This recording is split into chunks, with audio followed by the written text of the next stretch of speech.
So you've done a number of movies targeting young audiences and families, of course, including two of the most popular book series for kids in the past few decades. So what draws you to movie adaptations for kids and families, and what drives you to create family entertainment? It's interesting. My daughter, my oldest daughter, was responsible for me reading the first Harry Potter book, and my youngest daughter gave me a CD. She suffers from dyslexia, and she gave me the CD of the first Percy Jackson book, and she said, "Dad, you've got to read this. This kid is just like me."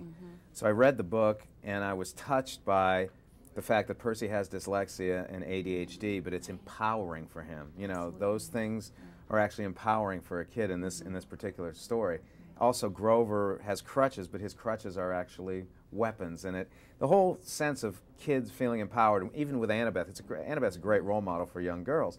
So I was really intrigued with the characters to begin with, and then the concept of Greek mythology, all those great characters, all that great imagery, existing in modern American society. I thought, well, I've never seen that movie before. It would be a real treat to be able to spend 2 years of my life creating that. Absolutely. So when you were reading the book, The Lightning Thief, was there one or two scenes or settings that just made you salivate and you thought, I just can't wait to bring that to the big screen? I think it was Medusa. Medusa, to me, Medusa's always been portrayed in films as being this really hideous creature, but for me, I thought that she has to be somewhat attractive and alluring so that she can catch someone's attention so they look into her eyes, as well as menacing, and Uma Thurman embodied that. And I was just excited because with the technology we have available to us today, we could actually create a living, breathing Medusa with realistic snakes on her head. Right, absolutely. Was the experience of adapting The Lightning Thief essentially similar to adapting the Harry Potter books, or were they distinctly different creative challenges? They were, because the Potter books were much more, the first one anyway, was because of the popularity of those books.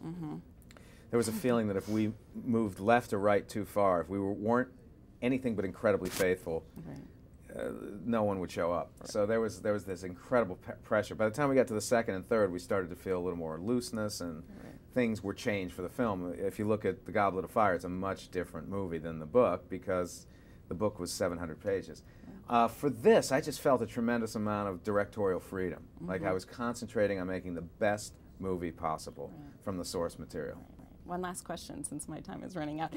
Since we're a books website, I have to ask, are there any favorite books that you enjoyed sharing with your kids?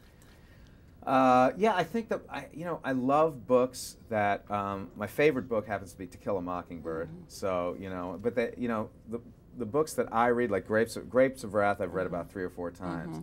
And my kids get to them in about high school. So I think that we grew up in a house with a lot of reading. My wife's a voracious reader. I spend any free time I have in a bookstore so I can try to find some new material or find things to read.